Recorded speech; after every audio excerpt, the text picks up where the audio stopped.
자, 오늘 추운 날씨지만은 따뜻한 생명의 말씀으로 우리에게 힘을 주시는 우리 주님께 감사하면서 하나님 말씀을 나누겠습니다.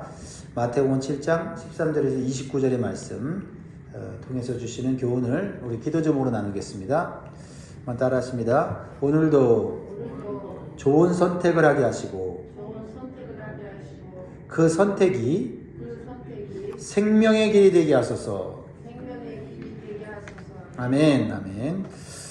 사랑하는 성도 여러분, 우리 인생은 늘 갈림길 위에 서 있습니다. 아침에 눈을 뜨는 순간부터 선택이 시작됩니다. 누구 말을 들을지, 어떤 가치로 살지, 어떤 방향으로 살지를 선택해야 합니다. 그런데 많은 사람들은 열심히 살고는 있지만은 바르게 살고 있는지는 잘 점검하지 못하는 것 같습니다. 그래서 열심히 살다가도 문득 이런 질문들을 합니다. 나는 지금 어디로 가고 있는가? 이 길의 끝은 어디일까? 라는 질문을 합니다.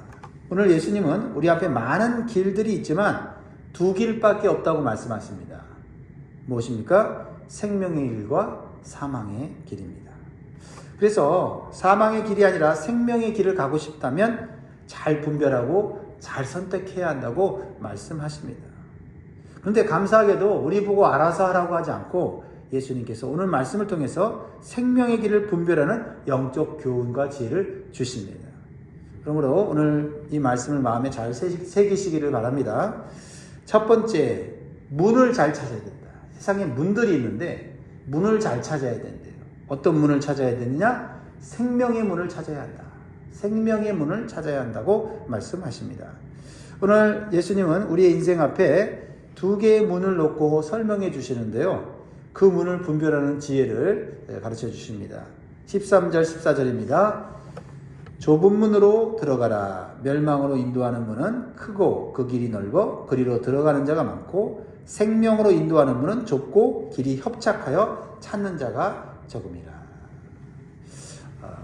이 세상에는 오직 두 개의 문만이 존재한다고 말씀하십니다. 하나는 좁은 문이고 하나는 넓은 문이라는 거죠. 그런데 많은 사람들이 가는 문이 넓은 문이다. 그러면 그 길로 가야 되지 않습니까? 그런데 예수님은 많은 사람들이 가는 문은 생명의 길이 아니다. 오히려 그 길의 끝은 멸망의 도달하는 길이다. 이렇게 말씀을 하시는 거예요. 반대로 좁은 문은 찾는 사람이 적다고 말합니다. 왜냐하면 들어가기가 불편하기 때문이죠. 좁은 문으로 들어가려면 어떻게 되냐면 고개를 숙여야 돼요. 또 고개를 숙이는 것뿐만 아니라 손에 든 것들을 내려놓아야만 좁은 문으로 들어갈 수가 있습니다. 그런데 그 길의 끝에 생명이 있다고 말씀하십니다. 우리는 문들을 볼 때 문이 튼튼하냐, 문이 화려하냐, 문이 편리하냐, 그것에 초점을 맞추는데 예수님은 좁은 문이냐 큰 문이냐 오직 그것만을 가지고 우리가 생명을 찾아야 된다, 이렇게 말씀하고 있다는 거죠. 그러니까 오늘 우리가 그냥 주님의 말씀을 듣지 않고 우리가 문을 선택한다면 잘못 선택할 수 있다는 거죠. 감사하게도 주님은 우리에게 좁은 문으로 들어가라, 거기에 생명이 있다, 이렇게 말씀하시는 겁니다. 근데 문이 왜 좁을까요? 그 좁은 문은요, 우리의 자존심을 내려놓아야 통과할 수 있기 때문에 그렇습니다. 세상적인 어떤 기준을 내려놓아야 통과할 수 있습니다. 세상적인 가치관을 내려놓아야 통과할 수 있기 때문에 그렇습니다. 다른 말로 말하면 나를 부인해야 예수님이 가신 생명의 길을 따라갈 수 있다라는 겁니다. 내 뜻, 내 방식, 내 고집을 그대로 가지고서는 통과할 수 없다라는 겁니다. 죄를 붙잡은 채로는 절대 들어가지 못합니다. 회개해야 되고 내려놓아야 하고요. 자기를 부인해야 합니다. 그래서 예수님이 가신 그 길을 걸어갈 때 우리는 생명의 길을 발견하게 된다 말씀하는 것입니다. 요즘 신앙생활 하다 보면요, 우리는 자꾸 넓은 문을 좁은 문이라고 합리화하고 싶은 유혹을 받습니다. 이 정도면 괜찮겠지. 남들도 이렇게 다 사는데 뭐 너무 심각하게 살 필요 있는가? 나 하나님 믿고 있는데, 나 예수님 믿고 살아가고 있는데, 나 좁은 문 가는 거 맞지? 라고 넓은 문을 가는데 좁은 문을 간다라고 말하고 싶은 유혹이 있다라는 것입니다. 그러니까 적당하게 나에게 맞추어서 신앙생활을 하는 거죠. 신앙의 기준이 말씀이 아니라 나 자신입니다. 이거를 우리가 속이면 안 되죠. 그리고 어떻게 해요? 다른 사람들 봅니다. 믿음이 좋은 사람보다는 믿음을 적당하게 하면서 살아가는 사람들을 보면서 저 사람도 저렇게 교회 다니고 예수 믿으면서 천국 가는데 나도 저 정도만 하면 되지 않을까 하는 나 나름대로의 신앙생활을 하게 된다는 겁니다. 그런 사람들에게는 죄와 심각하게 싸우는 심각한 모습은 없어요. 그렇죠? 돈을 잃어버리면 심각한데 죄로 인하여서 우리가 실패했을 때 그것처럼 우리가 고민하고 괴로워하는 일이 없어야 되는데 사실 그런 모습들이 많이 사라지고 있다는 겁니다. 고난의 인내와 주의 일에 헌신하는 일, 그것은 내 일이 아니라고 생각하며 내게 주어졌을 때 쉽게 포기하는 모습을 우리는 볼 수가 있습니다. 그런데 예수님은 분명히 말씀하십니다. 생명의 길은 사람들이 많이 찾는 넓은 문에 있지 않고 사람들이 찾지 않는 좁은 문에 있다. 그럼 우리가 기준을 하는 거죠. 기준을 우리가 잡는 거죠. 사람들이 많이 찾는 길인가? 찾는 문인가? 아니면 찾지 않는 문인가? 그래서 마태복음 16장 24절에 주님이 제자들에게 말씀하시죠. 이에 예수께서 제자들이 이르시되 누구든지 나를 따라오려거든 자기를 부인하고 자기 십자가를 지고 나를 따를 것이니라.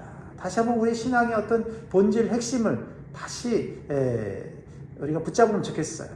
우리의 몸의 편함 것이 아니고 또 우리 생각하기에 이 정도면 되겠지라고 하는 내 기준이 아니라 좀 불편하고 좀 괴롭지만은 적어도 주님이 제시하신 이 생명의 길을 우리가 따라가야 되지 않는가 하는 생각을 해봅니다.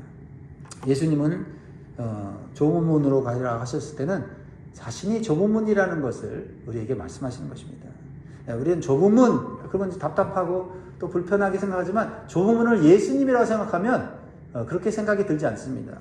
좁은 문이 예수님이다. 그래서 예수님이 가신 길을 우리가 가게 되면 어떻게 됩니까? 영생의 길이죠.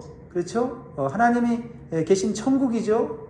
그리고 예수님이 누리는 천국의 평강과 그 은혜를 우리가 누리는 것이죠. 그러니까 좁은 문 이렇게 생각하면 답답하지만 예수님을 따라가는 길, 예수님이 주시는 생명의 길이다, 축복의 길이다 라고 생각을 바꿔야 한다라는 것입니다. 좁은 문은 처음에는 힘들지만 나중에는 더 큰 기쁨과 영원히 사라지지 않는 행복이 기다리고 있음을 여러분 기억하시기 바랍니다. 사랑하는 성도 여러분, 오늘 우리는 스스로에게 물어봐야 돼요. 나는 지금 어느 문을 향하고 가고 있는가? 편안함을 따라가고 있는가? 아니면 생명을 선택하고 있는가? 오늘 다시 좁은 문 앞에 서서 예수님을 따라가기로 결심하는 저와 여러분 되기를 주의 이름으로 축복합니다. 두 번째로는요, 우리가 생명의 길을 가기 위해서는 진리와 거짓을 잘 분별해야 한다고 말씀하십니다. 세상에 어느 때보다도 수많은 정보가 쏟아지고 있습니다. 나에게 유익한 것, 유익하지 않는 것, 그것을 분별하는 게 중요한데 그것보다 더 중요한 것은 진리냐 거짓이냐라는 것이 더 중요한 기준이다라는 것입니다. 그러면서 예수님께서 매우 중요한 경고를 하세요. 그것은 거짓 선지자를 삼가라. 겉으로는 양의 옷을 입고 있지만 속에는 일이라 이렇게 말하고 있습니다. 그러니까 겉으로는 우리에게 듣기 좋고 또 뭔가 기대를 갖게 하는 말을 하지만 사실은 우리를 생명의 길로 이끌지는 않는다라는 겁니다. 15절을 보면 거짓 선지자들을 삼가라. 양의 옷을 입고 너희에게 나오나 속에는 노략질하는 일이라. 그러니까 겉으로 봐서는 분별이 된다 안 된다? 안 된다. 이거를 알아야 돼요. 겉모습 보고서는 우리가 사람을 온전히 알 수가 없다. 그래서 우리가 실수할 수 있고 우리가 유혹에 넘어질 수 있고 우리가 생명의 길이 아닌 사망의 길로 빠질 수 있다라는 이 경각심을 가져야 한다는 겁니다. 사람들의 귀를 즐겁게 하고 많은 사람들이 모인다고 해서 따라간다고 해서 옳은 것은 아니다라는 것을 오늘 마음에 새기면 좋겠어요. 그러면 우리의 분별력이 생겨요. 예수님의 분별의 기준은 무엇입니까? 열매로 알아야 된다. 열매. 16절부터 18절 같이 읽습니다. 시작. 그들의 열매로 그들을 알지니 가시나무에서 포도를 또는 엉겅퀴에서 무화과를 따겠느냐. 이와 같이 좋은 나무마다 아름다운 열매를 맺고 못된 나무가 나쁜 열매를 맺나니 좋은 나무가 나쁜 열매를 맺을 수 없고 못된 나무가 아름다운 열매를 맺을 수 없느니라. 그러니까 좋은 나무인지 나쁜 나무인지 결국 열매로 드러난다. 시간이 지나면 반드시 나타난다. 아무리 겉을 아름답게 꾸며도 뿌리가 잘못되어 있으면 그 나무의 열매는 나쁜 열매를 맺을 수밖에 없다는 겁니다. 오늘날도 마찬가지입니다. 신앙생활 하다 보면 말은 은혜로운데 삶이 다른 경우를 우리가 보게 됩니다. 말씀을 많이 하는데 성품은 변하지 않습니다. 기도는 많이 하는데 관계는 계속 깨어집니다.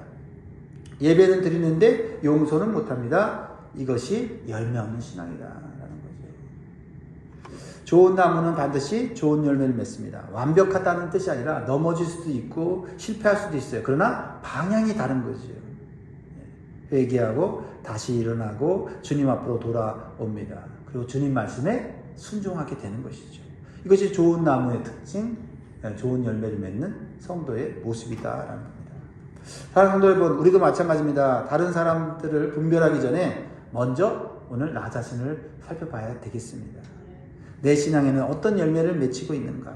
가정에서, 직장에서, 교회에서 나는 어떤 사람으로 살아가고 있는가?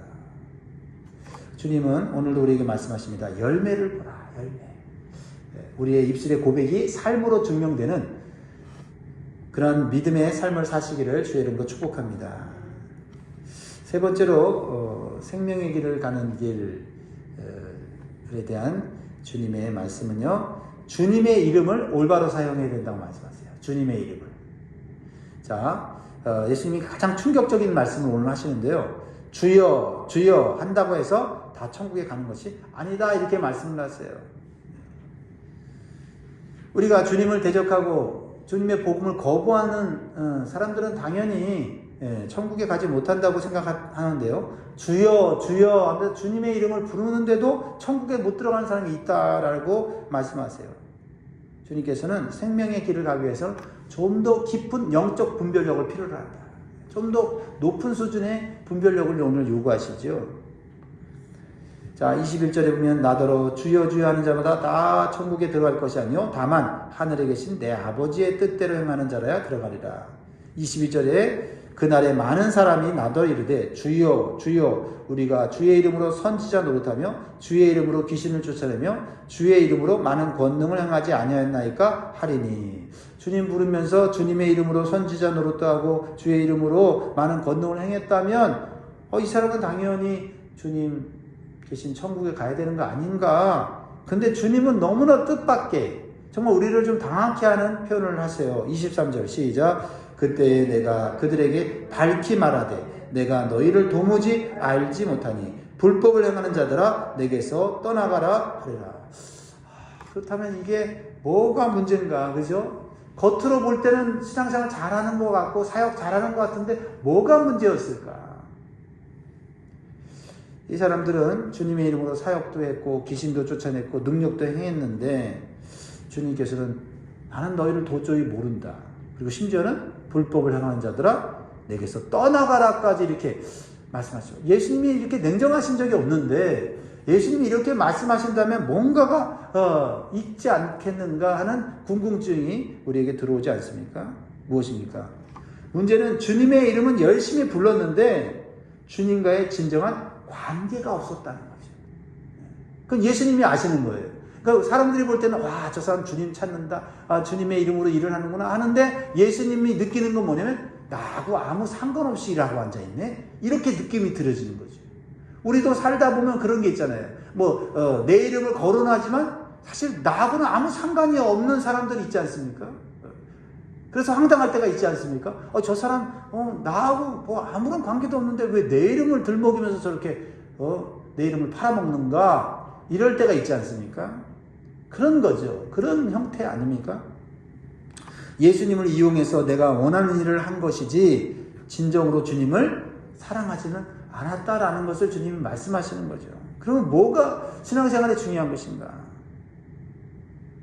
오늘날에도 이런 신앙의 모습이 있을 수 있어요. 우리에게 예수님을 성공과 이익의 도구로 사용합니다. 예수님을 문제 해결사로만 생각합니다. 필요할 때만 찾고 평소에는 잊어버립니다.